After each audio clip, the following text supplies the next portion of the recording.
আসসালামু আলাইকুম বন্ধুগণ, আমি আপনাদেরকে আমার আরেকটা খামারে নিয়ে আসলাম।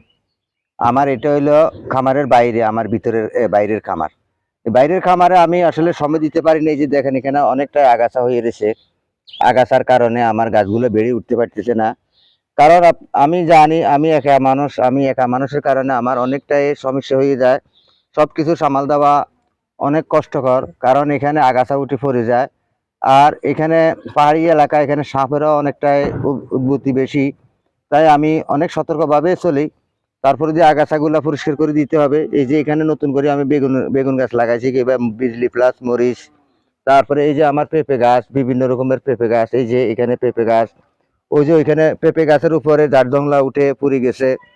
তাই আপনারা এখন কিন্তু পেঁপে গাছের সার দেওয়ার সময়, পেঁপে গাছে যে কোনো গাছপালাতে, কারণ এখন কিছু বৃষ্টিপাত হচ্ছে, বৃষ্টিপাতের কারণে এখন আপনারা বৃষ্টিপাত হইলে এখন আপনারা সেখানে সার প্রয়োগ করতে পারেন। কারণ এখন বৃষ্টি হচ্ছে, গাছের গোড়া তস আছে। এখন চতুর্দিকে আপনারা এই রিং করে সেখানে আপনারা সার প্রয়োগ করতে পারবেন। সার প্রয়োগ করলে আপনার গাছগুলো অতি দ্রুতভাবে বেড়ে উঠবে, কারণ মাটিগুলো এখন ঠান্ডা আছে। ঠান্ডা অবস্থায় আপনারা গাছে সার দেবেন। তাই আশা করি অবশ্যই বুঝতে পারতেছেন। সার দিয়ে আপনারা সাথে সাথে মাটিগুলো টেনে দিবেন না।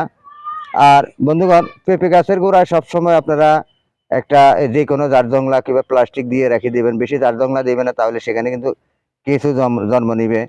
এই আগাছাগুলা রাখবেন না পেঁপে গাছের গোড়ায়। তারপরে এই যে বেগুন গাছে, আমার এখানে অনেকটাই বেগুন দড়ি রয়ে গেছে, কিন্তু আমি নিজেও বলতে পারব না আমার এখানে যে বেগুন ধরছে। এই যে কি সুন্দর বেগুন, এই যে দেখেন এখানে কিভাবে বেগুন ধরছে, আমি নিজেও করতে পারব না এটা। এগুলা কিন্তু খুব সাদার বেগুন, এগুলা কিন্তু বড় বেগুন না, এগুলা ছোট বেগুন। এই ছোট বেগুন এগুলা কিন্তু খুব স্বাদের। আমার এখানে বেগুনগুলার কিন্তু পোকামাকড় আমি দেখি নাই, পোকামাকড় হয় নাই, পোকামাকড় দেখিয়ে নেই, কারণ আমি এই বিষ স্প্রে করি।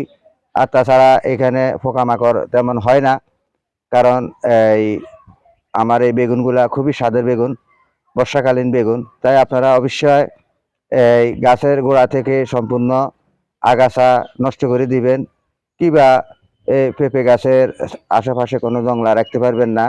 পেঁপে গাছের গোড়া একটা একটা খুঁটি দিয়ে সেগুলা বেঁধে দিবেন। সকলকে সেই প্রত্যাশা জানিয়ে এখান থেকে বিদায় নিচ্ছি। আসসালামু আলাইকুম।